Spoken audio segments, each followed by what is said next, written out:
Happy Black History Month and welcome to Second City Sports Zoom Style. Zoom Style.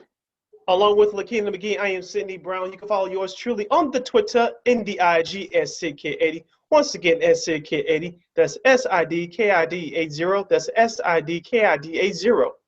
You can follow me at Keena McGee on the Twitter and at Keena_McGee on the IG. You can follow this show, Second City Sports, along with our other podcast programming from War Media by simply going to our website at weareregalradio.com. That's WEAREREGAL radio.com. And you can go to War on Anchor, wherever you download your podcast, including that iHeartRadio app. It takes you over to iTunes, SoundCloud, Stitcher, Google Play, and all your other favorite downcast platforms. Just type in that search engine box, War on Anchor, WARR on Anchor. We're also on the Tube, a.k.a. YouTube at War Media, once again at WARR Media. You can not only listen to us, but watch us do our thing live.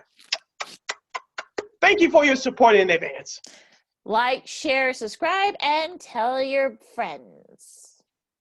Lakeena, let's start off with football. As I said to you before, on and off the air on this show, we tell you what's happening, but we also can predict what's going to happen 9 times out of 10. Didn't you bring up on Friday a strong possibility that Matthew Stafford could go to the Los Angeles Rams? I thought that was you who said that. One of us. I know one of us did. I don't know if it was. I just kind of brought up in happenstance. Like, hey, it would be interesting. I think I'm paraphrasing what I said, but wouldn't it be interesting if Stafford would go to the Rams? I mean, you got Cooper Kupp, you got Robert Woods, you got a couple other guys. You got a pretty good defense led by Aaron Donald. I mean, you'll have to give up a lot because of the contract, but it'd be interesting though to see. And look what happened on Saturday. It broke about like 8. No, it broke about like 8 o'clock our time on Saturday night. Yeah. Yeah, I guess the powers that be in the football world were listening to us. We'll get into the details of the trade in just a moment. But Matthew Stafford was traded from the Detroit Lions to the Los Angeles Rams in exchange for Jared Goff. And the Detroit Lions will receive 2 first-round picks, the first one in 2022, the second one in 2023, and this year's second-round pick. Lakeena, I'll ask you which angle should I go with this? Should I go Los Angeles angle before the trade went down, or should we go with the local angle in the Bears? I'll let you decide. Where should I go with this first? Go with the local angle first. Okay. After the trade broke on Saturday night, and of course our podcast was released earlier that day, I get a text, a notification on my phone saying that the Bears were seriously in it.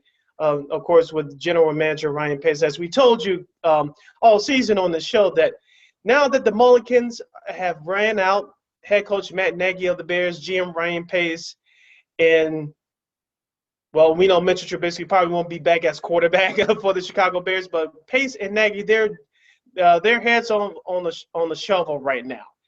And reading through that notification on my phone just after the Stafford trade the news was broken. The Bears came in second or third place, trying to go after Matthew Stafford. And I said to myself, that's not really news. You know why? And we said this about Deshaun Watson, who we'll bring up, I'm sure, in this conversation. The Lions were not going to trade him to the Bears. That's within the division. I know the Lions are stupid at times, but they're not going to do something stupid as that. No. Come on now. Plus they got I think they got smarter people running the team now, so I don't think they were going to do that. And also Brad Holmes is the new general manager.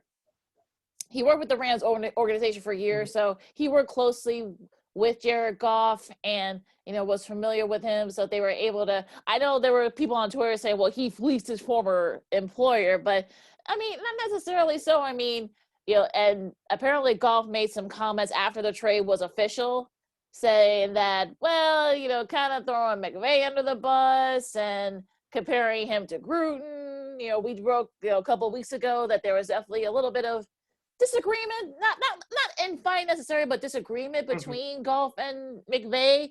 So I'm thinking that maybe that also played a part too, that maybe they wanted to maybe Detroit's thinking about, just wiping this slate clean and start it over because they got a lot of draft capital, and the Rams feel like they may still have a shot. They still have a window, although they have a lot of dead money, so they're probably going to have to release some guys to sort of, eat that money of the contract decision for Goff. So a lot of parameters to sort of dissect here. Yeah, shout out to our buddy Nick Hamilton out there in Los Angeles. As a friend of the program, I follow a lot of sports radio gurus out there in Los Angeles, and monitoring that situation all season long. Their situation sounds like the Chicago Bears, but here's the thing. Sean McVay has done what he needed to do up until this past season, even though they made the playoffs. That Rams offense turned around under Sean McVay almost immediately. They got to the Super Bowl a couple of years ago, in which they got embarrassed by the Patriots 13-3. But with that being said, Jared Goff was the smart choice at that time. Even though at that time Jeff Fisher was the head coach, the Rams needed to make an impact. They already had now ex-running back Ty Gurley, and they drafted Aaron Donald after that. I said this before on this show, even on our radio show, Lakeena. I'll say it again. I think Jared Goff is a little better than Trubisky, but here's Jared Goff. He's not going to wow you like an Aaron Rodgers or a Patrick Mahomes. He's not that type of quarterback that's going to carry a team on his back. When you have a good running game, when you have a good defense, you have weapons around him, then he shines brightly. But when you take any of those parts away from him, he's an average to a below average quarterback. You saw that this year. You definitely saw that last year. So for people to be surprised by this, if you claim that you followed the National Football League, you don't know what you're talking about. Well, I think we've all known this, that it's like we mentioned the last couple of weeks. There was definitely something was sort of amiss here, especially when Goff got hurt and then had the surgery on his thumb. But Wolford, unfortunately, he got hurt and then he had to come back in, and he wasn't. Look, Goff didn't make any mistakes, but he wasn't the reason why they upset, even though technically it really wasn't, because they're in a division and they split their regular season meeting Seattle. I don't know where I got Cincinnati from, but he didn't really wow you. So like you said, yes, he was actually able to get the best of the Bears both times that they played, but when he was there, but unfortunately, I kind of trust McVay's offense that I do Nagy's offense. Mm-hmm. Goff made some comments that, McVay, indirectly saying that, McVay, people are catching up to McVay's offense and, this and that. Look, you got a good, receiving core, you got a good running game, you got a good defense. If you kind of want to stock, put your stock into maybe the Rams, because, their window's still open a little bit. Detroit, it sounds like they're going to, start over. And the Bears are actually close to the Lions situation. They really are to the Rams situation, if that makes any sense, because they got, the guys, yes, the Bears defense was, still very good, but the guys are older, and they will be even older than that next season. So, Hicks is on the other side at 30, Max over 30 now. So, a lot of those, and Quinn's almost 30. I think he will be 30 this year. So, the defense is getting older. So, if you're an NFL team, if you're going to put stock in somebody for next season, I would probably put my stock more on the Rams than the Bears. But again, that's just me. You're listening to Second City Sports along with Lakeena McGee. I am Sydney Browns. We talk NFL, the Matthew Stafford and Jared Goff trade, which took place over the weekend. The news broke over the weekend. They'll be traded for each other, and some first-round draft picks were involved as well. Of course, this news will not become official until after the Super Bowl. The new league year will begin sometime in March. Lakeena, going back to Jared Goff for a second, if you studied those Rams teams that went to the playoffs in 2017, definitely in 2018, if you noticed something, when Jared Goff played against very good defenses like the Bears on that Sunday night in 2018, of course, against the Patriots in that Super Bowl during that same season, he struggled big time. And so I feel that Sean McVay says, I need someone who could do damage not just against defenses who are equally or worse than you. I need somebody to do damage with my offense against the best defenses. Yes, the Rams beat the Bears the last 2 times, Lakeena, but let's be honest here. When the Bears played the Rams, both those times and both of those matchups were toward the middle of the season, each of the last 2 years. The Bears' defense were tired of carrying that dead-ass offense, and they were close to breaking, which we saw what happened. So I think that Jared Goff, will he do for the Lions? I don't think it's going to change much, to be honest with you, because I think you could check this, Lakeena. I think he still has 3 years left on that contract, 4 years. I'm not sure, but 3. 3. Mm-hmm. So if he falls flat on his face next year, the Lions just can cut him just like that. So he's not really going to be the future. What I'm saying is, Jared Goff, I don't think is going to change much. Of course, he's going to get a fresh start, but I think his career is on the line. Now, going back to the Bears, Lakeena, well, which situation you would take right now, the Bears situation or the Rams? Obviously, the Rams. Hopefully, the injury bug doesn't start to ravage them like it did the 49ers this past season. Like, the Rams, they don't have any first-round draft capital for the next 3 or 4 years because they traded Jared Goff and got traded some draft picks, and they traded away a first-round draft pick as well when they got Jalen Ramsey for Jacksonville. So the Rams right now, I say the window's open 2, maybe 3 years if they can get this right. Like you said, on paper, Stafford gives them the better chance to win. I was listening to some LA Sports Radio again earlier last week, and GM Blasney came out and said, well, we don't know what's going on with Goff, doing all the standard pat nonsense, just giving off half one-word answers. And we all know now that something was in the works, and it finally came to fruition. So the Rams on paper are a better team. They should be, and I think they will be the favorite to win the NFC West next year. They still have a good defense. It was number 1 statistically in the NFL this year. I will put my stock on them. The Bears will have a lot of work to do. We'll get into them in just a moment. Now, on the other side, for the Lions, I think Jared Goff is going to be there for 1 year. And if he doesn't cut it, or if the head coach Dan Campbell's ineptitude to call plays like his younger brother Matt Nagy, then they're going to feel the wrath. But the Lions, like you said, they're rebuilding. And let's be honest here, like I said, Goff is not their long-term answer.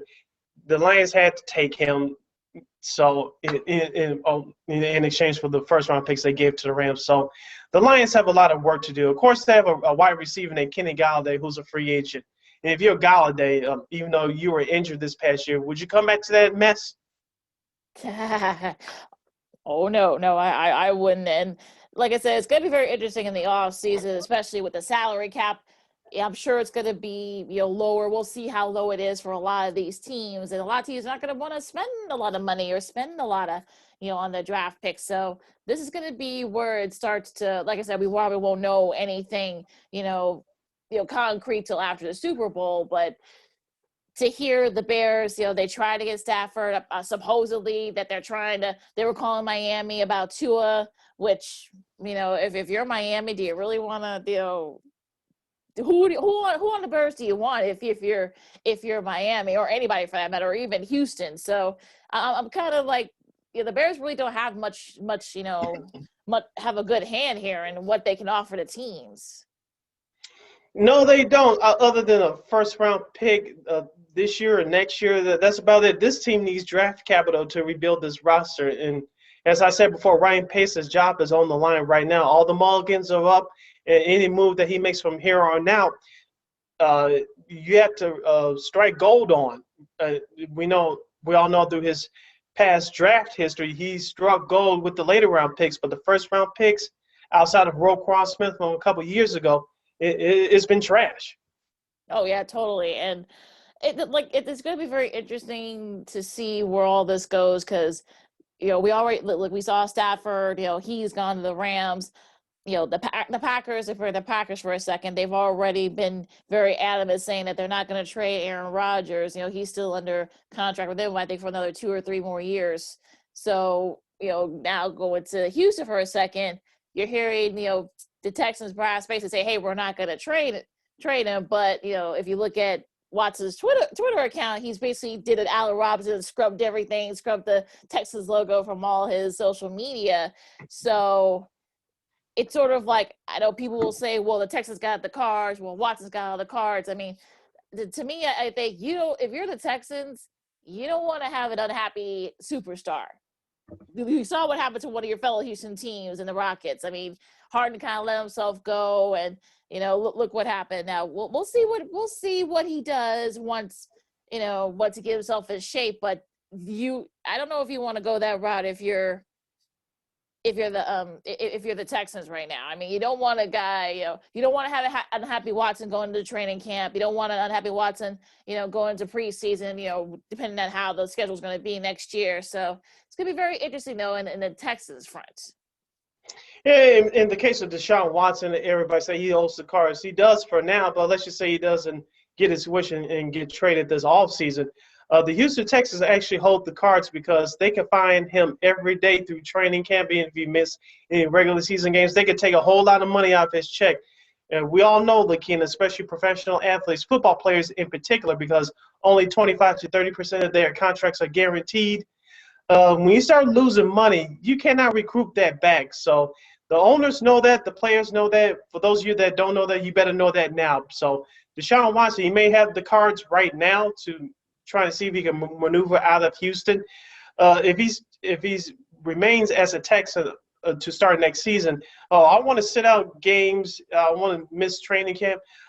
Those fines are going to pile up, and like I said, you cannot recoup that money back because we all know the National Football League is discriminatory anyway because the contracts are not fully guaranteed. So he's playing hardball here, but you just hopefully he has the right people behind him on his team. You got to be careful here.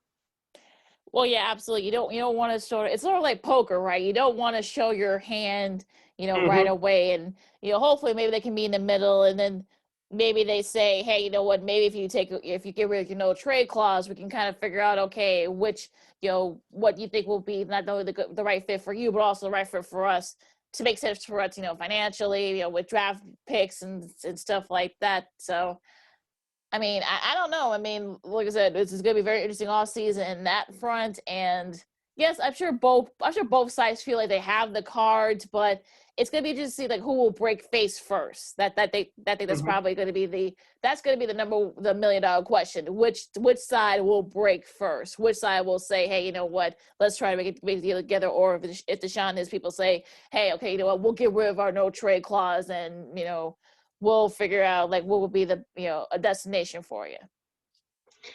As we continue to talk NFL, let's transition over to the Chicago Bears. Lakeena, we played the game on our last episode on the weekend edition of Second City Sports, free agent quarterbacks. The other question out there is, will star receiver Allen Robinson, who I believe is top 15 receiver in the National Football League, he's currently a free agent, as you mentioned with Deshaun Watson through his Instagram accounts. Of course, earlier in the season, Allen Robinson scrubbed all of his Bears stuff off his Instagram because the Bears would not talk contract extension with him. Of course, when we had Jason Leisure on this program a couple weeks ago, he said, it's not just about financial, it's all about respect. And right now, it seems like the two sides do not respect each other. And I still hold on to this opinion. Should Allen Robinson come back to the Bears, it's going to be on a franchise tag. You know that NFL players hate the franchise tag because they're going to have to pay the top 5 salaries for that position. And we talked about with the Chicago Bears, you're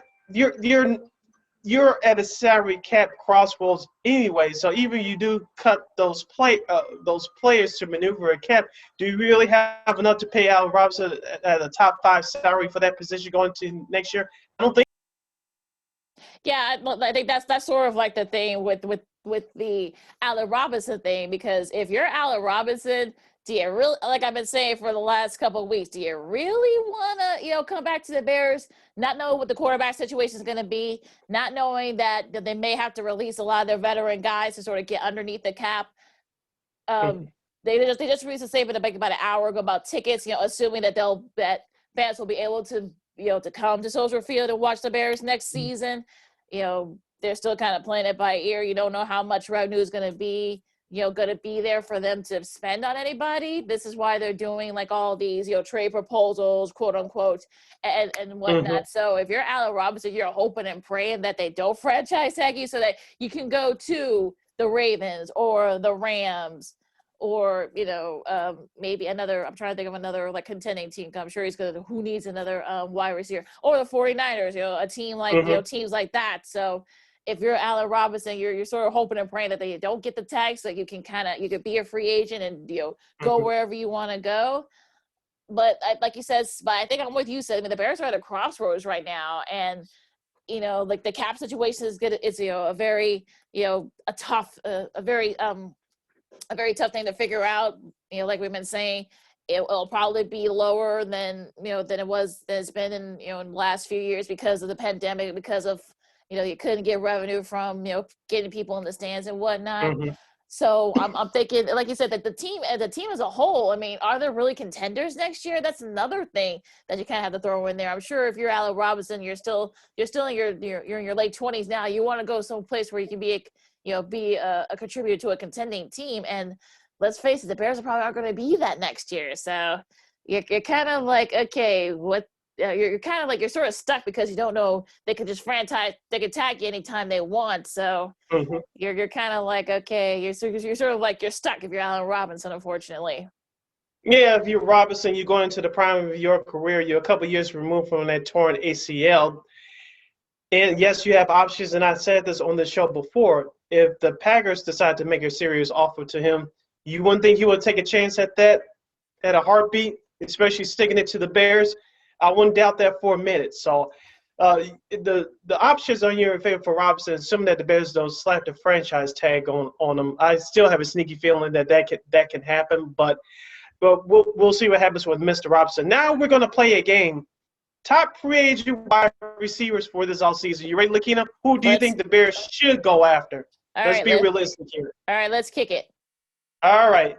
He made $18 million this year for the Cincinnati Bengals. He's at age 33. AJ Green. First of all, I can't believe he's 33. But I forgot. Him and Stafford are sort of like came out about the same time. So, mm-hmm. Over 30, has injury issues. You can probably get him for a team-friendly deal, but if you're Ryan Pace, do you really want to go through that? So, I'll put him in the maybe pile. Okay. T.Y. Hilton, age 32, wide receiver from the Indianapolis Colts. Was very productive last year.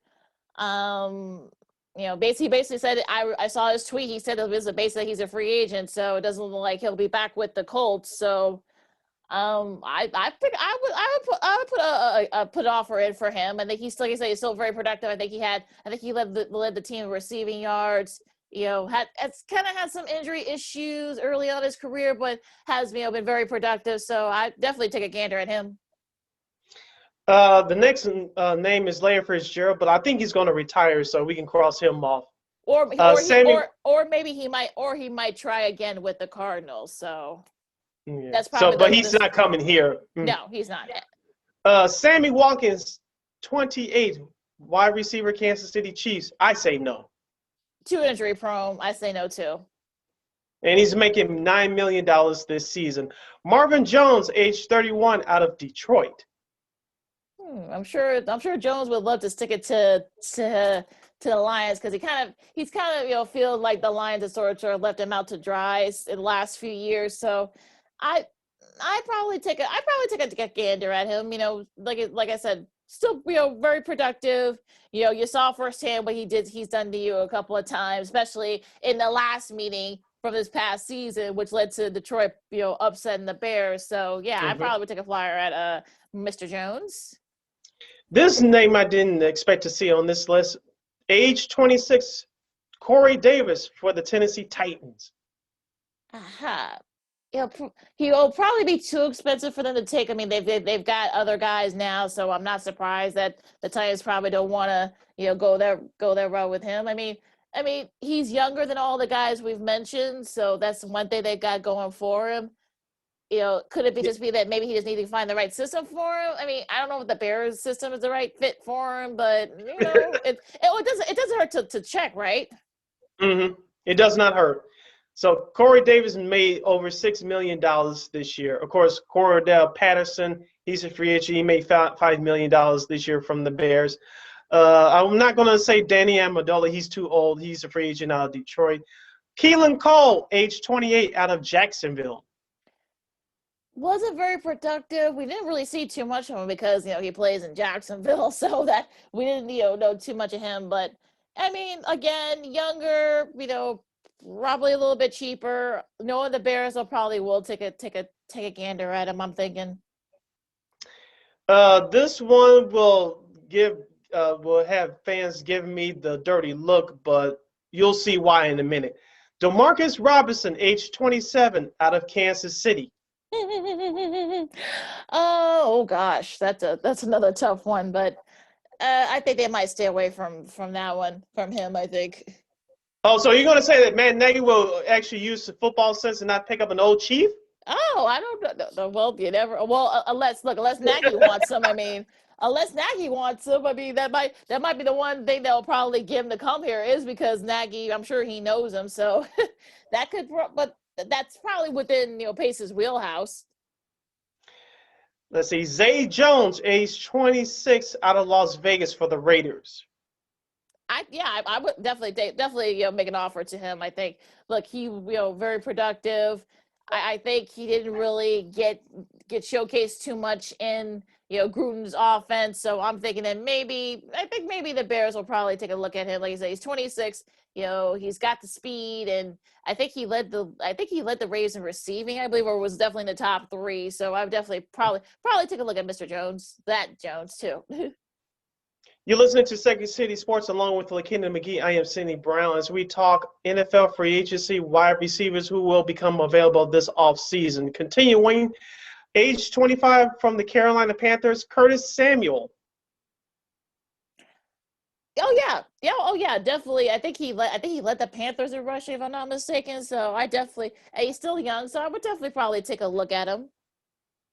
Juju Smith-Schuster's on this list, but I just don't see him leaving Pittsburgh. And even if he does, I don't see him coming here, so I'll take a pass on him. He's going to want a lot of money, so I don't think that's going to happen anyway. I'm sure they'll probably tag him, I think. Okay, Chris Godwin, who will play this coming Sunday for the Tampa Bay Buccaneers. He is at age 25. He's had a good playoff run so far. I think the Bucs will try to find a way to keep him. He's one of Brady's top targets, so they're gonna, especially if Brady does. I'm sure he will come back next year. They're gonna find a way to try and keep him, especially if they win Sunday. Okay, age 25. I gotta find this here. Age 26, I should say, from the Buffalo Bills, Isaiah McKenzie. Doesn't look like he fits in that offense, so we didn't really hear too much from him in that offense, so they might look. He might be your. I don't want to demean him by saying he's the cheapest option, but you'll probably be able to get less for him. So I'm sure the Bears will probably take a look at him. Couple more names for you. Age 28, out of Jacksonville, D.D. Westbrook.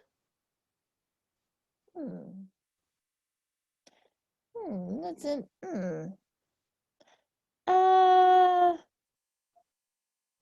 I mean, yeah, sure. I think that they might take a look at him. And of course, rounding up the free agency list, age 28 from the Detroit Lions, Kenny Golladay. Too injury prone, productive but very injury prone. So that's the notable free agent wide receivers from this list.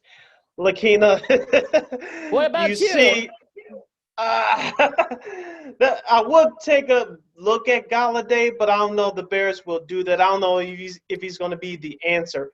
Curtis Samuel is not bad, but see, here's the thing for the Bears. If Robinson goes, who you have as your number one wide receiver? I know by default it's Darnell Mooney, but he's good, but that's not number one production, at least not yet anyway. So I don't want to insult the young man, but who else do you have on our roster?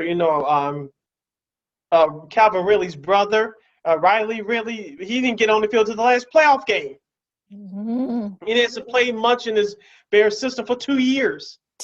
So you really suffering at the wide receiver core.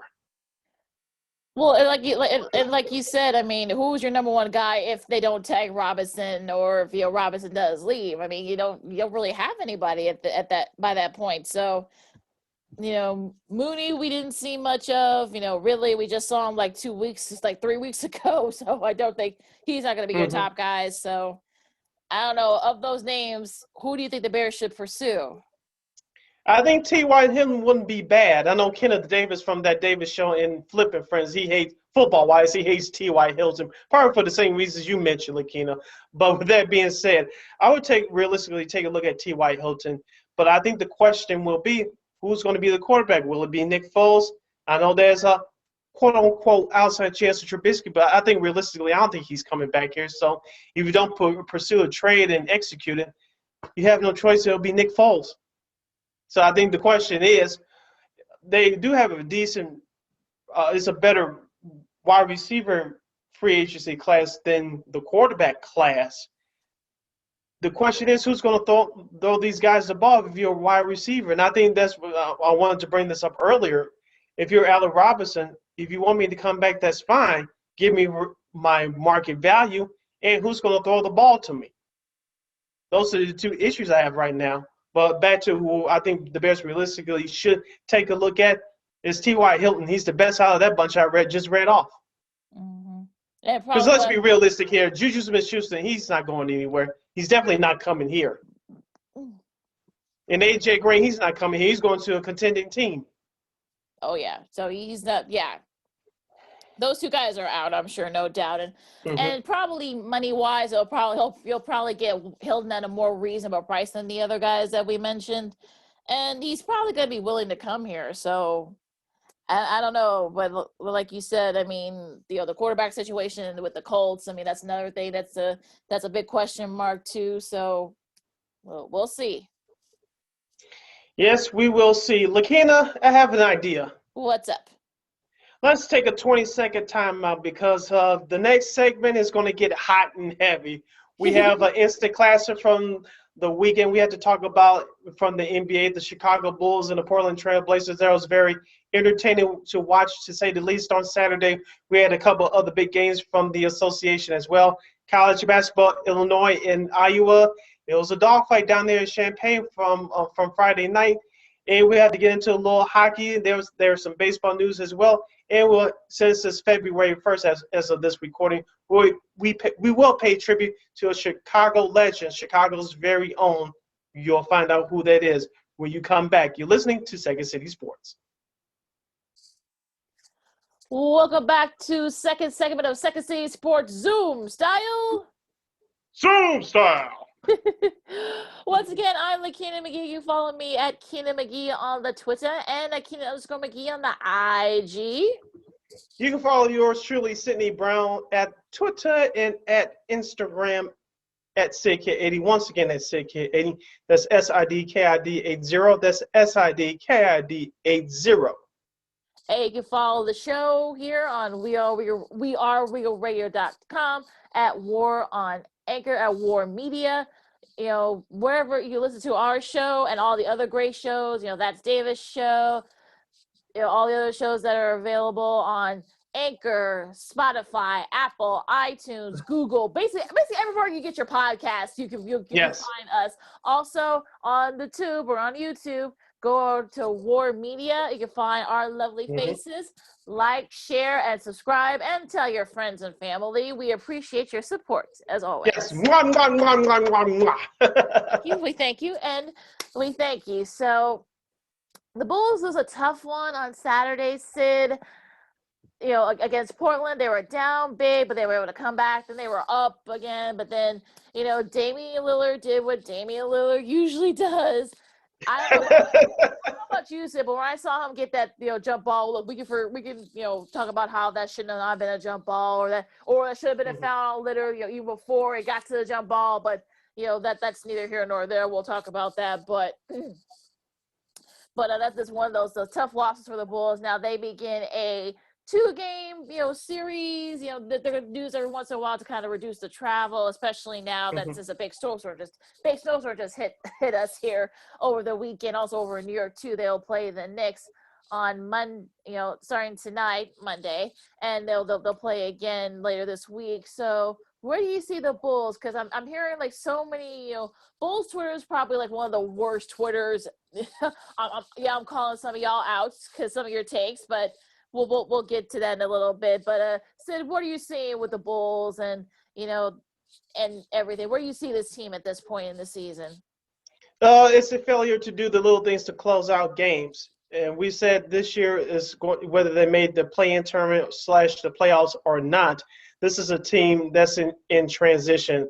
This is a team that's going to have to find its own identity. This is going to be a team that's going to be on their best behavior because of new management and GM Mark Eversley and Arturas Karnisovas there, the new Bulls head man. On the court, the Bulls, they seem like they like playing with each other. But as I said before, you got to do the little things to win ball games. That separates yourself between mediocre teams and bad teams and the very good teams in this league. Be able to do the little things to close out your opponent. Now, we're going to break down everything coming up in just a second with that tough loss on Saturday. Lakeena, and I said this to Matt Peck on his friend of the show, part of the Locked On Bulls podcast network. Again, he does that's BAWL on Bulls podcast on that network, and you can see that on YouTube as well with his former cohorts at NBC Sports Chicago Bulls Outsiders. But I tweeted this to him on Saturday, and I'll say it here. For the first time in about 8 and 9 years, I actually was trying to cheer for the Bulls. I did ask the question for the last few episodes, is this team must-see TV? I'll say this because I turned the game on midway through the third quarter because I was watching other games. We'll break those down in a second. I turned the game on. I was like, oh, crap. They were down 25, but they made a comeback. They started making shots. They actually started to play defense a little bit. And I said, damn, this Bulls team, we talked about them having to fight. They had to fight. Lauri Markkanen started making shots, especially from three. Zach LaVine was doing his thing. Garrett Temple contributed here and there. Who else? Thaddeus Young, who's been a big help to the Bulls these last couple of weeks, probably up in his trade value. He contributed with some baskets as well. Lauri and Zach had a combined over 40 points in that second half. Of course, the Bulls took the lead late. Zach LaVine hit the top of the key three with about 31 and a half seconds to go. They were up 5. And I said, the Bulls will probably win this game. I didn't expect – first of all, I didn't expect Zach to hit that shot. But when he did, I said, the Bulls will probably win this game. I think the next play, Covington had a layup. Yeah. And then the Bulls had 2 foul shots. I believe it was Kobe White. And then after that, it just went on downhill. Damian Lillard hit a United Center logo 3, which cut the lead to 2. Of course, Zach LaVine received the inbounds pass. I heard this all weekend, and I'll say it here. When you start playing basketball, you don't take the ball out of the inbounds, you go to the corner. Bad things are going to happen. But I'm going to take this from another angle. If you're Zach LaVine, you know you're going to get fouled. Hold the ball up high. Mm-hmm. That means you're going to force the defender to make you foul you, and it's going to be a low risk for that player to force a jump ball. I know no one's talking about that, but hold the ball up high so you're going to force the defender to foul you. Because by that time, there's not going to be a jump ball in that situation. Well, also, then, of course, you mentioned Damian Lillard hit that big-time shot over Lauri Markkanen for the win. That was just a miraculous shot. I was shocked at the time, but after everything had settled down, Damian Lillard does this, folks. So, get used to it. If you're not used to it by now, you missed a lot. He does that at least like once or twice a season. So, unfortunately, it was up against the Bulls. But look, I mean, I've heard some people say this is sort of karma for the Bulls because of what Zach, did last season against the Hornets. He kind of hit a similar situation. And also he hit a 3-pointer. I forgot who it was over, but the Bulls, you probably say, had no business winning that game. A lot of people say that was sort of karma for that, but unfortunately, LaVine, he's not at that level yet where he's not like LeBron, he's not like Kawhi or AD or even Luka, you can probably say that he won't get the calls. And that's unfortunate too, because he's kind of worked his way up from being kind of like the rookie to, being sort of like that, Mm-hmm. I don't know. He's not superstar level yet, but he's definitely a star level. And, it's unfortunate, look, that call, we can talk about that, that jump ball till the cows come home, but Yeah. But, I'm sure the NBA will probably release a statement in a little bit saying that should not have been a jump ball and that Levine should have been called for the foul. But, it is what it is. It's the second time the Bulls have kind of gotten, jobbed out of a win. But, this is probably not worse than what the OKC, did to them. They had a big lead. Mm-hmm. And unfortunately, in OKC's case, they actually hung on to that lead. So that's sort of another karma event there. But look, I mean, I actually turned the game off. I actually walked away from the game for a little bit to watch other games. There were a couple other college hoops games I was watching. But the fact, I saw the scoreboard, like, wait a minute, the Bulls caught up. Wait a minute, huh? The Bulls were only down like one. So what the heck happened? I saw the replay. And look, I mean, the like we said, as long this team is still getting, putting up the fight. And I think they're enjoyable to watch again. I'm not, dragging my feet to watch a Bulls game like, oh crap, I gotta watch the Bulls. Last year I went to a Bulls game, pre-COVID, obviously, because the memory shared on my Instagram, and oh yeah, the place was packed, in some sense. They were playing in Minnesota, and they won that game. But I mean, you can tell the difference between that team and this team this time. I mean, look, when the Blazers were up 19, we expect the Bulls, if this was last year, the Bulls would just crawl into a hole and just, go to the field position and just, pray and wish the game was over. But then, look, you got the fight in them. And look, you're going to get a fight from this team, in every game. And I can't wait to see these games against the Knicks because, you're playing your Coach Tibbs and Julius Randle have been playing very well for the Knicks, so that should be a fun one there.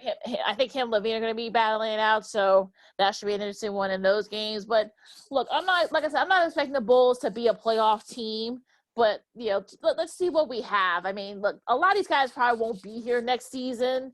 I'm not attached to anybody. I'm kind of in that mindset, and knowing that they'll probably a lot of these guys probably will be gone next year. They'll be going to other teams, or they'll be traded or whatever. So I'm just gonna enjoy the basketball that I have and see what we got and see who we can build around. That's all I want from this season. I've said it multiple times.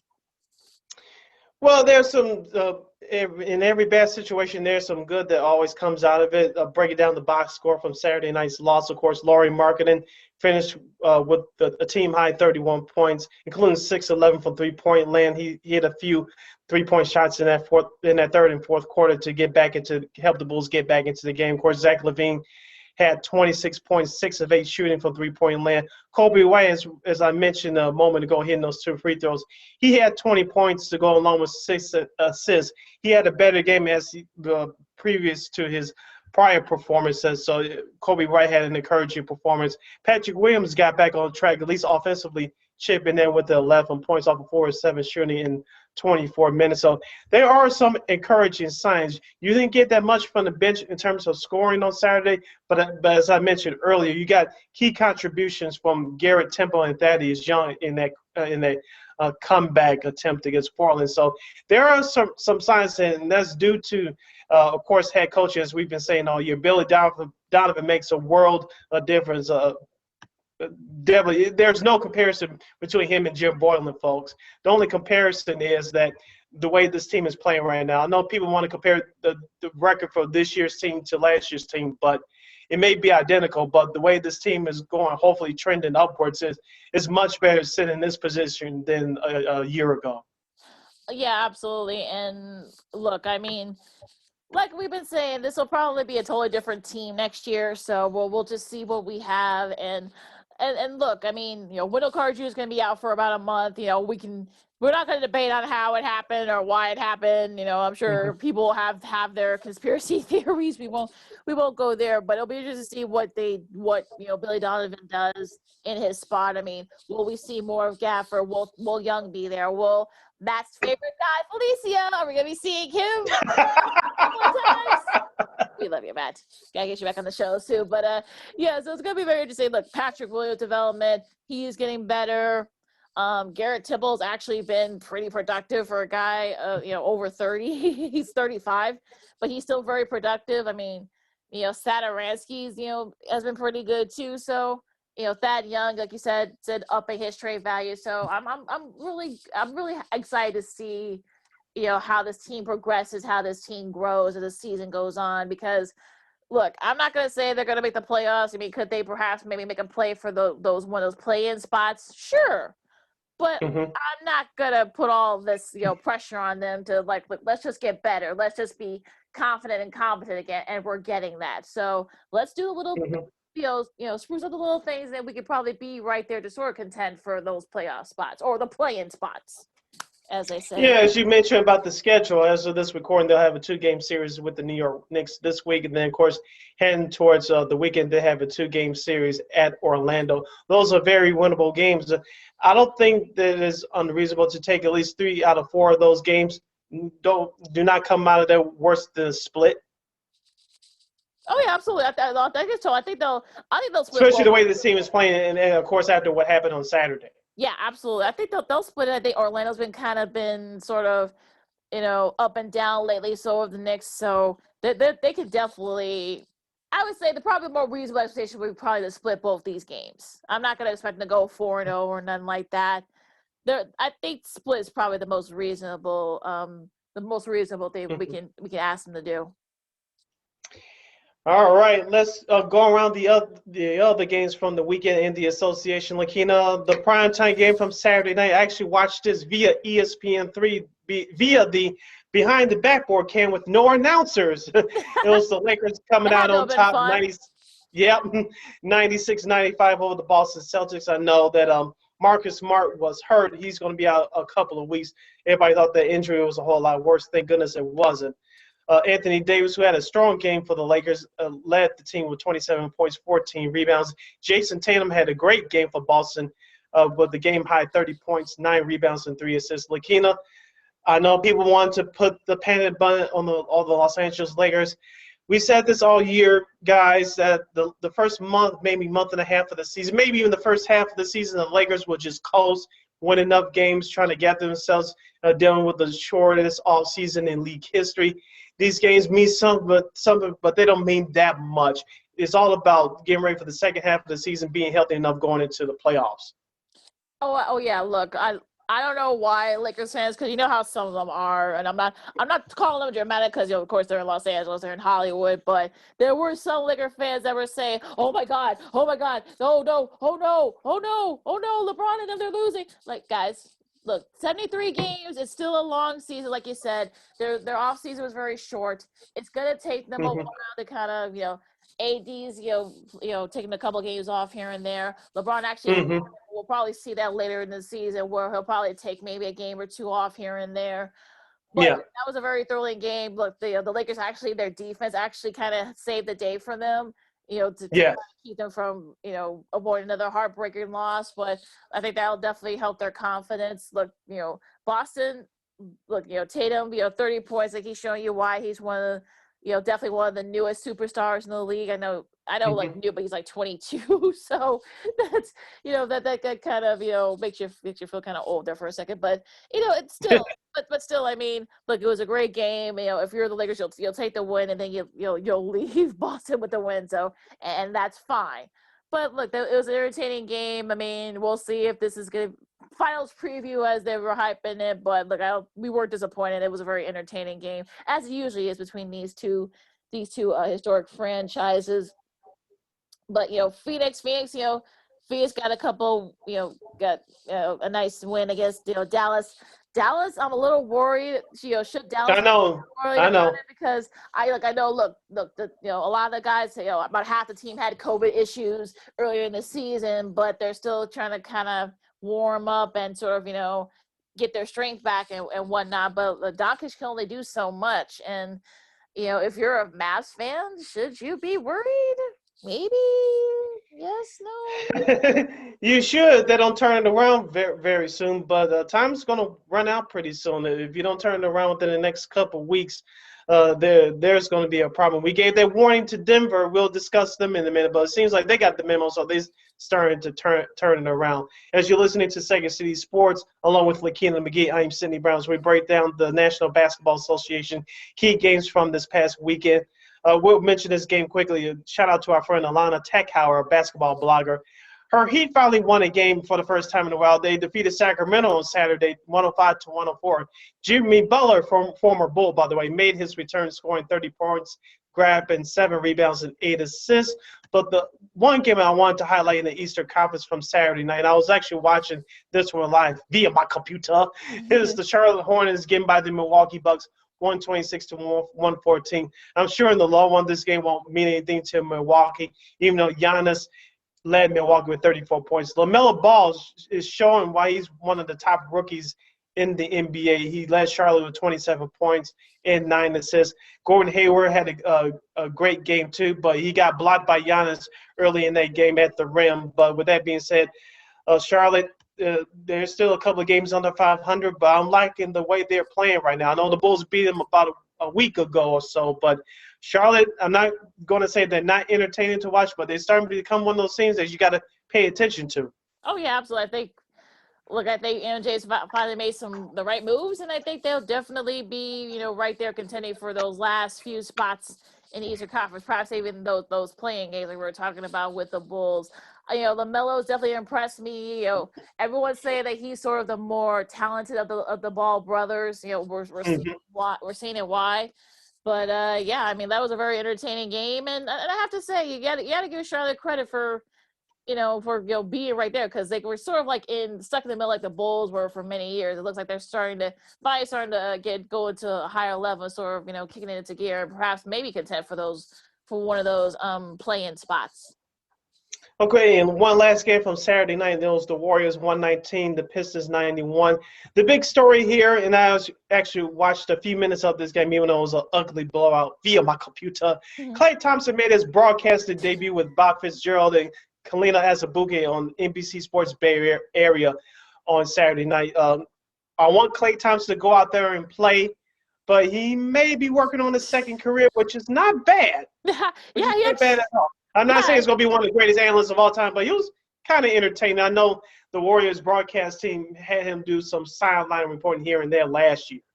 Yeah, he actually interviewed Steph, after the game, after their win, and it was actually kind of caught Steph off guard too, because I'm sure he probably didn't know that he was going to do in the game, so he was kind of had that look at it. Yeah. It was actually pretty funny. Our buddy Spiro Ditas, who we'll talk about him in a little bit, because he called a great game yesterday in college hoops. But he actually shared a story where his dad Michael, if you guys remember, he and Spiro, they did the Lakers for a long time. He actually shared a story where when Klay was a teenager, he actually did a lot of games, kind of snuck in there to see what the notes were, what they were doing and whatnot. Because that's something that he really wanted to do. So, I'm sure both of them are very proud of. I'm sure he definitely has a future here. And look, we probably don't want him to do it for another years and years and years, because he still has a lot of basketball left in him. But it was actually pretty funny. So, I'm sure, once he does retire, I'm sure he'll definitely have a lot of networks vying for his services, no doubt. Yeah, like I said, it was very entertaining. Plus, the game was in a blowout, so he had a chance to do more entertaining stuff anyway. So it was very interesting to listen and watch. Take a look at a couple of games from this past Sunday. As we mentioned, the Denver Nuggets, they are now 12-8, defeating the Utah Jazz 128-117. Nikola Jokic had 47 points, 12 rebounds, 5 assists. I know some people want to put him up there for MVP. Will you put his name in your MVP conversation, Lakeena? He's definitely the team picture. I mean, he had that was a career high for him, that 47 points.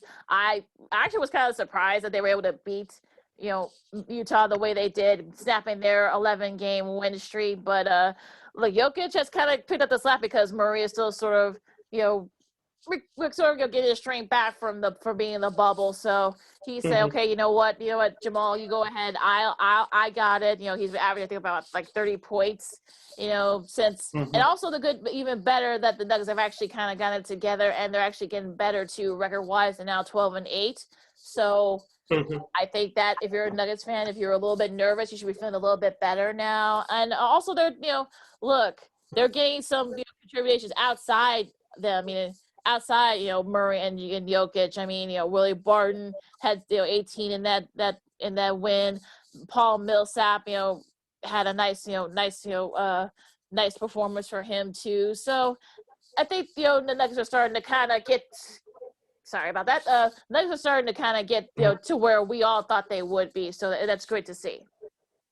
Couple of the games from this past Sunday night, the Raptors, as they're trying to climb back to the 500 mark, they're now 8-12 with the 115-102 win over the Orlando Magic, who the Bulls will see in Orlando this upcoming weekend. Pascal Siakam, say that name 5 times fast. Pascal Siakam scored 30 points, grabbed 10 rebounds. The All-Star from a year ago is starting to assert himself onto that team. Fred VanVleet had a nice game as well. So Toronto, hopefully they can start turning it around, because as we said a couple weeks ago when they got off to that bad start, if they didn't turn it around, there's going to be problems. I know they're playing in Tampa this year due to the pandemic, but it looks like they found that groove, and hopefully they can climb back to that 500 mark. But the game of the night from Sunday was, and I did watch this after I watched the Blackhawks, the Washington Wizards got past the Brooklyn Nets 149-146. Kevin Durant led Brooklyn with 37 points.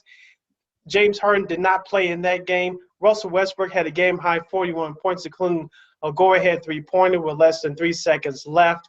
Lakeena, the Nets, as we said before, we're going to keep saying this like a broken record. They can score the ball with anyone in the NBA, but defensively, until we see what happens with their roster, especially at the trade deadline, they need to play some type of defense. This is not going to cut. Oh, no, absolutely not. You're not going to – if they want to win a championship, which, look, Nets fans have been, begging, that they are going to want to win, you can't give up 446 points in regulation. That was really stunning to me. When I saw the score, I was like, wait a minute. I thought they went to like 2 or 3 overtimes. That was in regulation. So you're like, okay, where's the defense? I mean, we always, I know a lot of people rag on the Bulls and their lack of defense, but they're actually not elite yet. Brooklyn's elite. What's their excuse? I mean, they definitely are they're gonna have to learn how to play defense if you want to come out of the Eastern Conference to be the representative in the finals. You can't just give up 149 points and say, oh well, we can still win by 100, 150 or 151. That's not gonna work. You're not gonna be able to do that. So, but look, a nice win for Washington. Westbrook had his season high 41. They needed that win desperately. The Wizards did. So that's a nice little. Will this start sort of like a winning streak for them? They're 4-12 now. We'll have to wait and see. But I mean, I think the Nets gonna have to start playing some defense though. Yeah. Before we move on here to college basketball, Lakeena, just looking through the schedule, we'll start with the big games coming up this week in the National Basketball Association. For Tuesday, you'll have the Los Angeles Clippers continuing their New York portion of the road trip. Of course, they won at the New York Knicks on Sunday. On Tuesday, they'll face the Brooklyn Nets. That should be exciting. Kevin Durant versus Kawhi Leonard. Hopefully, James Harden will be back by then. Of course, in the highlight of the game, in the nightcap on Tuesday, you'll have Boston at Golden State. I know you're looking forward to that first game especially. Oh, yeah, absolutely. I think this could this be a finals preview? We'll see. And could it be like first to 160?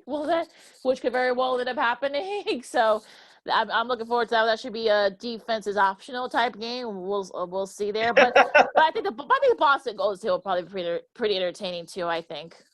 Yeah. For Wednesday at 6:30 p.m. Chicago time, the Dallas Mavericks taking on the Atlanta Hawks in Atlanta. Atlanta is one game over 500. As we mentioned, Dallas, they're trying to get back to the 500 mark. Luka Doncic is having an MVP-type season, but Trae Young is leading that team for Atlanta. But they got other parts and other pieces that are stepping up to help him as well. Oh, yeah, absolutely. And I think that's been the problem for both Doncic and Young, because they haven't really had anybody else there to kind of help them out. I'm looking forward to that matchup. That should be very interesting. I'm hoping that the Mavs kind of get it together at this point, because they've struggled, and especially in the West, you can't afford to have these long stretches where you're struggling. We just mentioned a couple minutes ago, COVID and everything. They're just starting to get their guys back, but even still, the time's sort of becoming an issue here for the Mavs. So we'll see what they do. But I will say the one game I'm looking forward to is the nightcap of the ESPN game, Phoenix and New Orleans. Devin Booker against Zion Williamson. That should be a fun one there in the West. Both these teams are sort of up and coming, so definitely going to be a very interesting game in that front. It should also be very entertaining too. Yes, and then for Thursday is a light schedule, but all these games except for one I'm looking forward to. I'll just run down the games quickly. For Thursday, 6:30 Chicago time, Utah at Atlanta. At the same time as Golden State at Dallas. That'll be the first game of the TNT doubleheader. Of course, at 7 o'clock on Thursday, you have Portland at Philadelphia. That should be fun. And then the nightcap on TNT is Denver at the Lakers. I'm really looking forward to that one. Oh, yeah, a rematch of the Western Conference Finals, which I'm sure a lot of Nuggets fans felt they probably could have had a shot there. But I'm looking forward to that one. That should be a lot of fun. And, yeah, definitely – this should definitely be very interesting. That game will be a very entertaining game. It'll be nationally televised, so people will be able to watch. Yay! Yeah. You're listening to Second City Sports along with Lakeena McGee. I am Sydney Brown. As we now transfer over to college basketball, let's start out local. Lakeena, I watched this game via my DVR last night. The number 19 ranked Illinois Fighting Illini. They get their 11th victory of the season, defeating number 7 Iowa Hawkeyes. Sorry, Alyssa and Maya Kai. They defeated Illinois. No, Illinois defeated Iowa actually 80-75. Kofi Coburn, he was in foul trouble most of that game, but he did come down with a couple of key rebounds at the end there. We'll get into that in just a moment. Ayo Dosunmu led Illinois with 25 points, including 21 first half points. Luke Garza did his thing for Iowa, scoring 19 points, grabbing 4 rebounds. Lakeena, looking at this game, it was kind of back and forth, but you kind of got the feeling that Illinois had control there, especially late. But it was the other players for Illinois, like Granderson and Todd Frazier for Trent Frazier, I should say, for sure. Trent Frazier, who added 24 points. It was the supporting cast that helped out Dosunmu when Coburn grabbed 2 early fouls. Yeah, Frazier. Illinois is more just a 2-man team. Yeah, Frazier had 24. That's a season. I think that's one of his season highs. He definitely made, kept, and also it was their defense too. I think I saw their defense sort of definitely slowed down. They were kind of they kind of kept Garza at bay. He only scored 19. But everyone else didn't. They only had like 3 players, no figures for Iowa. So credit to Illinois' defense for kind of keeping them. There's no love lost between these two teams. They've had their battles, especially in recent years. So, Copper, shared it in the presser. No love lost there, but they were able to, look, Frazier was able to pick up the slack for them. And look, I mean, Illinois needed that win, but because they're trying to be in that top tier in the conference to get those buys. So that's. I think that was a big win for Illinois and good for them. I mean, cause I think they really needed it too, because they kind of had their struggles against the top teams in the Big Ten early on, but they're sort of kicking it into gear. So hopefully this will be a start of something, sort of a nice little run here for Illinois. But look, it just shows you that in the Big Ten, there's no games off. Just about everybody in that conference is good. So, you got to keep yourself on your toes there. Yeah, if you're Illinois, you have to do that. You have the second most wins in the conference next to Michigan, who's by this broadcast, hopefully they'll be done with their COVID issues, because Illinois will have to play Michigan very soon as we go down the Fighting Illini schedule. They'll play, by the time this episode is out, they'll play at Indiana on Tuesday, and then they'll play Wisconsin in Champaign this coming Saturday, I believe, on Fox, and then they're in Michigan next week, assuming that everything goes according to plan. Then they wrap up against Northwestern with a home game, then at Minnesota, and then versus Nebraska, then again at Wisconsin, and then again at Ohio State before the Big Ten tournament. Lakeena, I believe they can, at least for that next 4 or 5 games, they had to win at least 3 of them. Yeah, they're going to have to. I really do. It's going to be tough, too.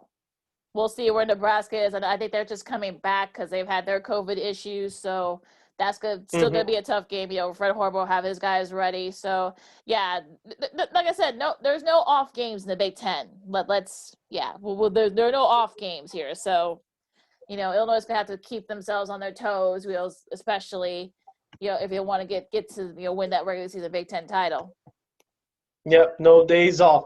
Lakeena, did you get a chance to catch Loyola Ramblers of Chicago? They defeated Missouri State. As we talked about last week, shortly, they have to win the Missouri Valley Conference. I don't know, this year may be different because of, I don't know what the committee is going to look at this year, especially due to some many postponements. But do you think the Missouri Valley would get 2 teams in there? I'm not sure. I'm not sure either. Like I said, the Ivy League, they've opted out this year, so that definitely leaves a spot opening for somebody. I don't know. I mean, Drake's undefeated right now. You're right. And Loyola's, they're getting better too. So if you're either one of them, I think you want to make sure you get that. I don't know how they're gonna do it because there's some rumors that they may cancel the conference tournaments and may just pick whoever wins the conference. They make it the automatic bid. I'm just saying it. I don't know for sure, but it's gonna be very interesting, especially in a season like this where you had a lot of postponements.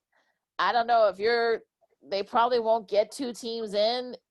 If you're Loyola, you better hope that will be able to maybe beat Drake. I think they do play Drake, next week, if I'm not mistaken. Let me go look at their schedule real quick, but that's that's a very tough Drake team. Yeah, they have a 2-gamer against them next week at Drake. Because you got to come out there with at least a split. Yeah, because the way they're doing it this year is that they're doing 2 games to kind of reduce the travel. And they actually play Missouri State again tonight, so they can't afford to. They have to win that game. They can't afford to, lose anymore if they want to keep up with Drake. So we'll see what they can do. What other games that kind of caught your eye this past weekend in college? Oklahoma. This is the 4th win. They beat 4 top 10 teams in a month. That's only the 3rd time it's ever happened. And the last thing that did that was all the way back to David Thompson and North Carolina State teams from 1974. They actually ended up winning the national championship. Not saying that they're going to win a national championship, but I think Davion Harmon has led the way. They actually are without one of their top guys, Austin Reed. He's been having injury issues. So the fact that they've been able to kind of pick up the slack for him, I think. Look, they've beaten Kansas, they've beaten Texas, they just beat Alabama, another top 10 team. Who else did they beat? I forgot. I said 4. In succession. Let's see, Alabama. They play Texas Tech tonight, so that should be a fun one there. They're trying to add that to their arsenal too. So, Long Crew's guys playing well, and I like what OU's doing right now. They actually look really good. Virginia Tech, they looked really good too. They beat Virginia. They've got a new coaching staff there, and they've been playing very well too. Because those last couple of years, they were kind of, but the credit to the coaching staff. They've gotten their guys playing well, and Kiev Aloma, 29 points, in that last game against Virginia. The Hokies are playing very well right now. Tennessee beat Kansas pretty easily. Creighton pulled away from DePaul. DePaul actually kept it close for a little bit, but they pulled away. Georgia Tech with an upset win over Florida State. You're talking about job security with DePaul. Someone brought it up over the weekend on Twitter. Dave Lato, this is his second go-around. You can use. I'm sure. I'm sure. I'll leave it. Yeah, you get more angry at them than I do, but. You can use COVID as an excuse, but at this point they have a new AD there, so you got to think that we're not going to use COVID as an excuse here, buddy. We're going to, we'll see what he does with the new AD in Washington, but we'll see. Wipe the slate clean and start over, and that's another thing. We'll figure that out as we go. Ohio State being Michigan State. Michigan State's been struggling. This could be like just the second time since Izzo has been there that they might miss the tournament if they don't get it together. I know they've had various COVID issues and stuff like that, but they've been struggling even before that. So they were in the top 15 early in the season. They've just been deflating. So we'll see what Michigan State does, because we're about 6 weeks left from Selection Sunday. So that's gonna be interesting to see what they do. Like I said, Drake's still undefeated. They beat Illinois State in overtime, able to hold them off. Unfortunately, Northwestern lost to Rutgers by 8. So looks like Northwestern's kind of falling back to earth after a hot start they had early on in Big Ten play. But what about you? What have you seen that has impressed you the most in college hoops? I'll just mention, with going back to the Big Ten, of course, Ohio State had that big win in front of a national audience on Sunday over Michigan State. But do not count out the Buckeyes, especially E.J. Liddell. Yes. He's a real player, folks. You haven't seen him play. He's a beast, as the kids would say. And also, don't count out Purdue as well. They can make a run. Oh yeah, absolutely. Look, they've had a couple big wins on. Purdue has, like I said, no off games in the Big Ten. So, look, I mean, back to DePaul. I mean, look, if you're Dwayne Peavy, who's the new AD there, he just got there. He hasn't been there a year. Look, you can't use COVID as the excuse anymore. I don't think. I mean, if Duke and if teams like Duke and Kentucky that Kentucky's on pause still because of COVID issues, you can't. If you're DePaul, you can't use that as an excuse anymore. I'm sure he's going to want to bring in his own guys, so he's probably already on the phones right now. We'll see what he does. All right, so since we have a few minutes left, Lakeena, let's transition over to baseball.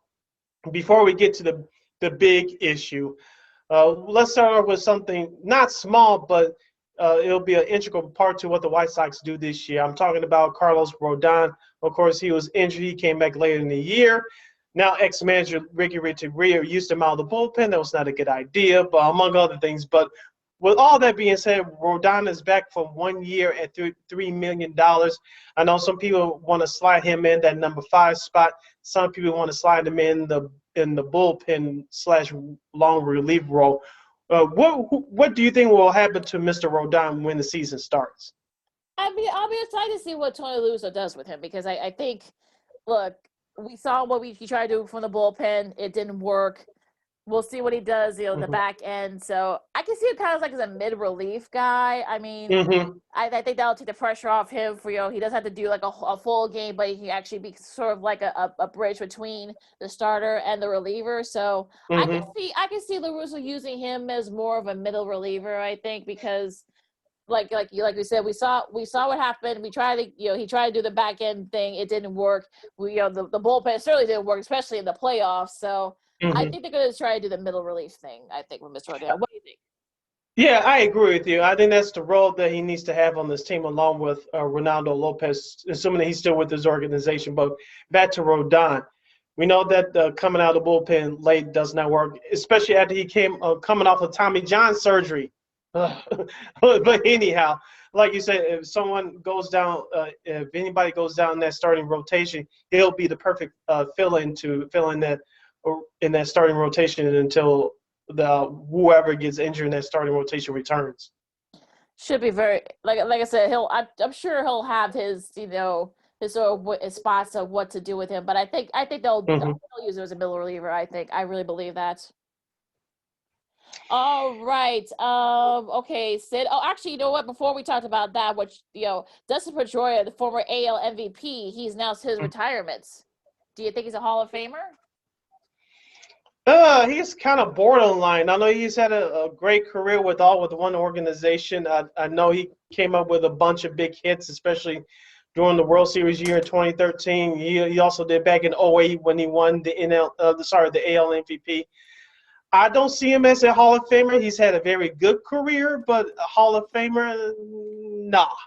He may be in the Red Sox Hall of Fame, yeah, but the Baseball Hall of Fame overall, I don't see it.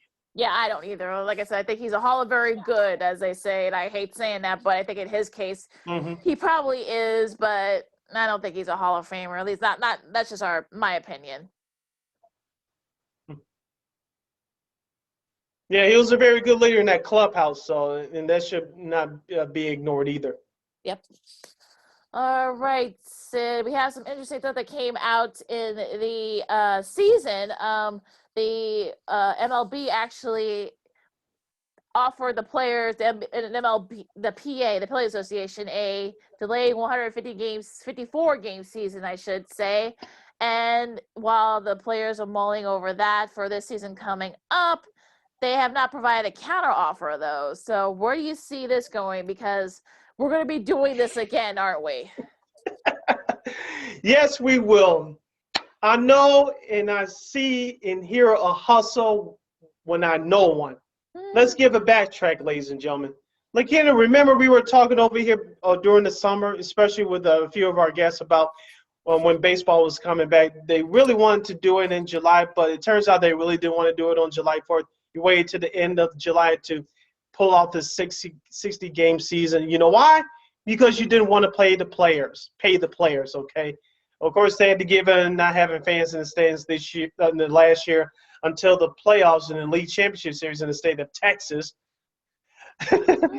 Yeah, we said at the time. We'll say it again. The current agreement is up after this upcoming season. This is a hustle bargaining chip that the owners are using to screw the players. If no one does not see this coming, I don't know what you're paying attention to. The reason why they want to delay this upcoming season a month, you know why? And I heard someone say this the other day. The owners don't want to pay the players. And you know what, Lakeena?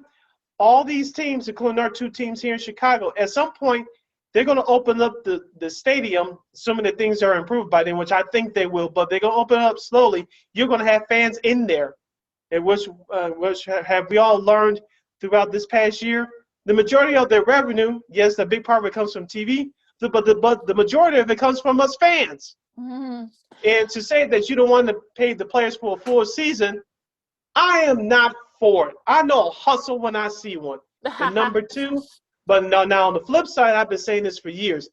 The MLB needed to cut down the season from 162 to 144. I know they had to do that back in 95 because they started the season late due to the 94 strike. Right. But the reason why I said that is because, the baseball playoffs want to expand. And so how you make up those games that you lost, if you had a 144, 150 game season, you expand the playoffs. They did that last year with the wild card series, the best of three. It seems like that it worked, but this time going around offering that up with the universal DH, it sounds like a last attempt hustle to me. If you're the players, you do not fall for it. Everything should start on time. Force the owners to do what they're supposed to do. The owners do not want to pay the players for a full season. To the players' union, don't fall for this nonsense. I know a hustle when I see one. We're going to be doing this, aren't we, for like a month, aren't we? This is just crazy that the player, I should say the owners, I should say, they don't want to play the players, 154 game scheduling, and you want to delay the schedule a week, and then you want to extend it to the end of the season another week. So I don't think this is going to be, this is going to be a fight. And I don't mean a fight as in like, hey, play really hard, and that this will be a fight for money and a fight for the revenue. And like you said, Sid, I mean, the collective bargaining agreement is up after this year. So you're going to have another fight here. But yet next year about this time, we're going to be talking about perhaps maybe a strike. So these two sides got to get together here, and will they? Who knows if they will? But at this point, I mean, I think baseball fans will say, okay, you know what? Whatever it is, just get it together, and just just try to figure out something. If you want to, perhaps we look like you said, so it might get better, but in some states you may be able to. They may bring in fans for some states, but other states they probably won't. So. We don't know as of right now, but like I said, things could change something else between now and opening day. Yeah, absolutely. Whatever that'll be. So I'm just sort of like, okay, I'm kind of over it at this point. So let just figure it out. Like I don't just figure it out. I mean, pay the guys, and with ESPN, word is that they may actually show less baseball this year, Mm-hmm. for various reasons. So you probably won't get a lot of sort of like showcasing a lot of their games. If you saw their schedule, the schedule is actually very short. So it'll be very interesting to see what they do, because you're not going to have a lot of places where you'll be able to showcase your players. So we'll see. Yeah, most of that. I think most of that. The schedule, for at least, because I know they were in contract negotiations with Mm-hmm. baseball. It looks like ESPN, like you said, probably after this season they're going to show less games. Most of those games will go to the Fox Sports networks and Turner. Of course, they're exclusive home for the one of the league championship series, and the other games will be seen on MLB Network and Fox. Regular Fox and FS1. So those majority of those games may go there for the future going forward. But if you're a fan, Lakeena, of course, baseball has been playing this back and forth since the start of last season when the fans couldn't show up in the stands. Now you're going to pull this now, right? Less than 3 weeks away from spring training. The fans haven't been in the stands for a year. Now you're going to pull this, and you expect your fans to forgive you and to say, well, and then use COVID as an excuse. I'm not buying it. Well, yeah, and that a lot of teams are going to want to use it as an excuse too, and with ticket prices and whatnot. So we still don't know, like, if they are going to allow fans in the stands. We'll see. I mean, like you said, I think they will. It's just at one point, like you said, depending on the states and the cities. Right. Yeah, I'm sure it's going to be limited. It'll probably be more free flowing in other states and other ballparks. So it'll be interesting, but yeah, we're gonna go through this again. Yay! Especially during these times where everything is a reset. If you're baseball, you cannot afford a strike or a lockout. That just look bad on. It just look bad on you. You got away with it last year because you couldn't have fans in the stands. You saw how that went as far as their PR battle in the press. You can't afford to do this again. You just can't. And you actually have young stars that people have been begging to support and watch for a long time. You still have some issues as far as promoting them away from the game, but that's a whole nother podcast episode within itself. But you actually have young stars that fans like and want to get behind, and then you pull this mess. This is just unacceptable. Also, lack of promotion too. I mean, look, we didn't get a chance to talk about it in the last pod, but Ken Griffey Jr. has been tapped to be kind of like the president of developing younger players, more or less, like maybe getting more minority talent, especially to play baseball. So you can't afford to have this type of bad PR, if you're trying to get those younger players to be promoted more, and to perhaps maybe get especially minority communities, especially Black communities, to start playing baseball more. This doesn't look good for either sense. So it's going to be very interesting. Yeah, I just hope they let King Griffey Jr. Do his job and not have him as a quote-unquote figurehead. I hope not. Real quick, with the Blackhawks, got a nice win against Carolina.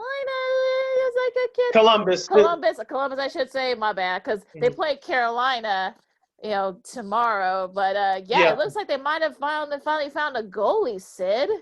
Yeah, Kevin Lincoln, he's been hot since the season started. Of course, Blackhawks are missing a few players. Of course, Jonathan Taves and other guys. I know Alex DeBrincat and Adam Broquist, they're supposed to come off the COVID list soon. Yeah. Although they had a couple other players go on that list the other day. But this team is playing very well right now. You split the weekend series against Columbus. As you mentioned, you have Carolina coming up this week. It's an opportunity to at least, at worst, get a split and perhaps climb back to that 500 mark. And I'm predicting this team going to the playoffs. No. But you want to see a whole lot more. And hopefully Taves, whatever he's dealing with, he'll come back at some point this year. Yeah, let's hope so. We're cheering for him. As a whole, the Capitals, I mean, they've won 3 in a row despite, all the weird and stupid things they've been doing, with COVID protocols and whatnot. The Flyers have been playing very well. So have the Panthers and Boston and Toronto and Montreal and Vancouver. I mean, I'm sure if you're the NHL, you're probably going to want and hope and pray that you can get a Canadian team in the Stanley Cup final this year. Um, but St. Louis and Colorado, the Colorado's been playing very well. I know they've had their various issues too. Minnesota too. Also Vegas. Has had their issues, but they've been playing very well. So, who's impressed you so far? Because I like I said, I like what the Capitals do. The stupid things they've done off the ice, but that's another. I was going to say Philadelphia, too. They've been on a roll as well, Yeah. so watch out for the Flyers. Their problem is, even though that's a young team, I know we're still a few months away, but I want to see what you can do in the playoffs. Can you handle that pressure? They fell short last year in their second round loss to the Islanders. Yeah. Should be a very, very fun the rest of the season. Like I said, I'm just hoping that the Hawks can actually be tolerable to watch. They looked really good. Well, they were on Sunday night. We'll just say that. I'll say they actually looked good. Probably their best game of the season. So it should be interesting to see what they do these next few weeks. Anything you're looking forward to, Sid, real quick? Just the NBA games that we highlighted earlier, and of course this countdown is on to Super Bowl Sunday. We'll preview that in our next episode. So a lot of basketball to look forward to, and also for college basketball, looking forward to Illinois. They should be able to take care of Indiana on Tuesday on the road. Indiana's was one of those Jekyll and Hyde teams. They played really good against some of the top teams, but since the quote unquote bottom tiers, they just haven't played very well. Yeah. Like I said, if you Illinois, this better not be a letdown. Yeah, you never know. Should be a very interesting one there. Purdue's looked really good. Like you said, Sid, they play Maryland, so Maryland, they're kind of right there too. So that should be a fun one there. They'll be up tomorrow. Like you said, you talked about the Indiana game. Also, COVID too is going to be see if COVID is still going to be an issue, because Florida State has a game tomorrow against Boston College. They're only going to have I think 8 scholarship players. They've had their issues with COVID, so definitely look out there. But I think, look, we're kind of, like I said, we're going to 6 weeks away from a Selection Sunday. We may see a pause, something to look out for there. But I'm kind of excited to see what these games, also too how COVID sort of dictates the rest of the season in college hoops, because it's getting it's gonna get pretty interesting. I'll say that. Yeah, that's going to be the main storyline as we head down the home stretch of the regular season, going to these conference tournaments for college basketball. Real quick, Lakeena, we have these couple of minutes left. I teased before the show. As of this recording, today is February 1st, Black History Month. I want to pay homage. I know it's a sad anniversary, but we're going to celebrate the life, and that's Chicago's very own Mr. Don Cornelius. Of course, especially for you younger kids, you don't know that name. He was a host of Soul Train. Actually, that show got started in 1970 on Channel 26 locally here in Chicago. Then Mr. Cornelius took it to Hollywood for syndication. It got started nationally October 2nd, 1971. Of course, this series lasted from 1971 to 2006. Of course, Don Cornelius passed away 9 years ago today at the age of 75. Before he started Soul Train here in Chicago, he was a police officer, and then he was a news reporter for WVON. And I said this he put black music and eventually hip hop, even though he was against it personally, but for business reasons, he put black music, black culture on the map, not just for America, but for the world to see. And he did the hippest trip in America. It's going to be a Stone Gas Honey. I know I'm screwing it up. He could do it better, way better than I can. But of course, the hippest trip in America, Love, Peace, and Soul. I just wanted to say my 2 cents about the great Don Cornelius. He's definitely left a legacy, and it will not be forgotten. The music industry would not be the same if it wasn't for him. I know people want to talk about Dick Clark and Bandstand. It was popular before his time, before MTV kicked his ass in the 80s. That's right, they were off the air. But Soul Train survived all of it. And if it wasn't for Soul Train, black artists, black music in particular, would not be in the same place today. Even though most of the music, I don't want to go on a tangent a little bit, but even though most of the popular music today is garbage, it would not be in the same place if it wasn't for Don Cornelius and Soul Train and the other people behind the scenes that don't get enough credit for it. If it wasn't for them, black entertainment wouldn't be the same like it is today. Yeah, and that's not a dig against Dick Clark, but a lot of Mm-hmm. times, he didn't showcase a lot of black artists at the time. It was actually Don Cornelius. They actually, once the Soul Train, launched here in Chicago, a lot of the black artists started coming to that show. And I Mm-hmm. think Dick Clark had the idea, okay, I better start showcasing more black artists. And Mm-hmm. I think he had to sort of I think he had to kind of not beg, but sort of encourage the club where he was working at, doing bandstand at, to sort of start showcasing more and more black artists, Mm-hmm. especially once Don Cornelius took off. So, and like you said, Sid, I mean, he started showing rap artists too back in the mid to late 80s, even though he said himself he wasn't a big fan of it, but he knew that it was becoming a very popular and mainstream. So he Mm-hmm. really didn't have a choice but to, showcase him. But like you said, we owe it to him, especially to, the fact that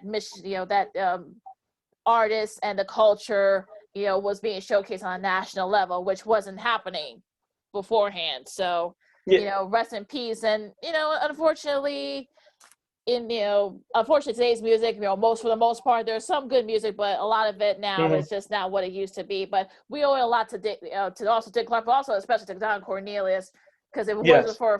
for those gentlemen, music, we wouldn't, it wouldn't be the same. And also, too, referring to black artists, Lakeena, Soul Train, Don Cornelius knew he had to do business right. He had the big stars coming on that program, but he also gave the new artists a heads up, making their national television debut. We can go all down the line. Of course, I'm just picking names out. Back in our time, we were growing up, In Vogue, TLC, Eric B. and Rakim, even Snoop Dogg, even though he was still popular at the time. But once he appeared on Soul Train, and Snoop Dogg said it himself. Check it out in that documentary on YouTube, folks. He said it himself.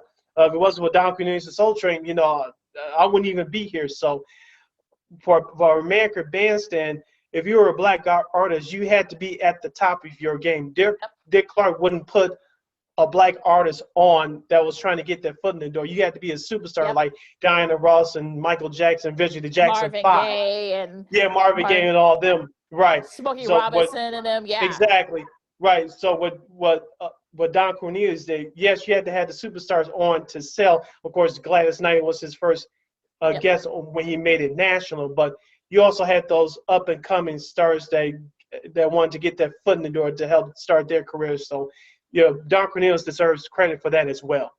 Also the underground artists too. He actually, especially in the last few years he was there, he actually showcased a lot of the underground artists. So because unfortunately, like you said, like we said just now, Bandstand wasn't doing that. You had to actually be at the top, have a top, a top 10, hit or a top album to be showcased there. Don Cornelius says, okay, you know what, if you're up and comer, I'll showcase you. And you said it was Snoop Dogg, and Snoop Dogg said it in his documentary. He would have still been in obscurity if it wasn't for Don Cornelius. He would be mainstream. We wouldn't, he would be the Snoop that we know and love today if it wasn't for Don Cornelius. So he's definitely still missed. And it's unfortunate that there shows like Soul Train and Bandstand and even TRL, Carson Daly, we'll give him a shout out for a second. Those shows are not around anymore to kind of showcase those type of artists. And speaking of Snoop Dogg, real quick, if you guys remember, do your research, but he almost didn't get on, talking about in the beginning of his career, talking about Snoop Dogg, he almost didn't get on the American Music Awards, which is now still owned by Dick Clark Productions. Go do your research on that. Even though he was becoming popular, Dick Clark, some people in his here didn't want Snoop Dogg on that American Music Awards show. So I'll leave a cliffhanger there. People go do your research on that. And that's why, speaking of award shows, real quick, I know we got to get up out of here, but Don Cornelius had the Soul Train Awards, the Lady of Soul Awards, and he had a Christmas special. And I believe he had another one as well that lasted a while. He had the Comedy Awards. I think it lasted a couple of seasons, but he had the Comedy Awards. So he had a bunch of award shows that grew out of that Soul Train brand. That brand is in not just in black culture, but in American culture and music culture. That brand is here to stay, and its legacy is going to outlast all of us. Yeah, they still got the Soul Train Music Awards on, every year. So BET, I know they own that content now. Yeah. So it's still around. And look, I don't think we would have heard a lot of these black artists. These black artists would not have been in the mainstream not for Don Cornelius too. So rest in peace to an icon. And I would say check out his biography because, the stories Check it out on YouTube, folks. Yeah, his story is fascinating. The fact that how he became the host of Soul Train was very fascinating. And like Sid said, his comments about hip hop and how he was very hesitant to showcase hip hop artists initially. That's fascinating too. So definitely something to check out for you guys on YouTube. Yep. Close it out. And on that note, so you can follow me at Keena McGee on Twitter and at Keena_McGee on the IG. You can follow yours truly on the Twitter and the IG at SidKid80. Once again, that's SidKid80. That's SIDKID80. That's SIDKID80. You go to our website, weareregalradio.com, and you can go support this podcast, Second City Sports, along with our other podcast programming for more media by simply searching for War on Anchor, which kicks you over to iTunes, SoundCloud, Stitcher, Google Play, even the iHeartRadio app. Wherever you download your podcast, make sure you type in that search engine box, WARR on Anchor. We're also on the Tube, a.k.a. YouTube at War Media. Once again, at WARR Media. You can not only listen to us, but watch us do our thing live. Thank you for your support. Thank you very much indeed. Like, share, and subscribe, and tell your friends. So, guys, wear your mask, wash your hands, try to dig yourself out if you have skis. Be safe. Don't worry, folks. We will be previewing Super Bowl 55 on our next episode. Prop bets, breakdowns. Also, hopefully we'll have have a couple of folks on to sort of break down the games. So don't worry, we haven't forgotten about the Super Bowl. We're just, wait until it gets closer to the game time. So for Sid, I'm Lakeena. This is for Second City Sports Zoom style, and we'll see you Friday. Happy Black History Month. Till next time. Holla!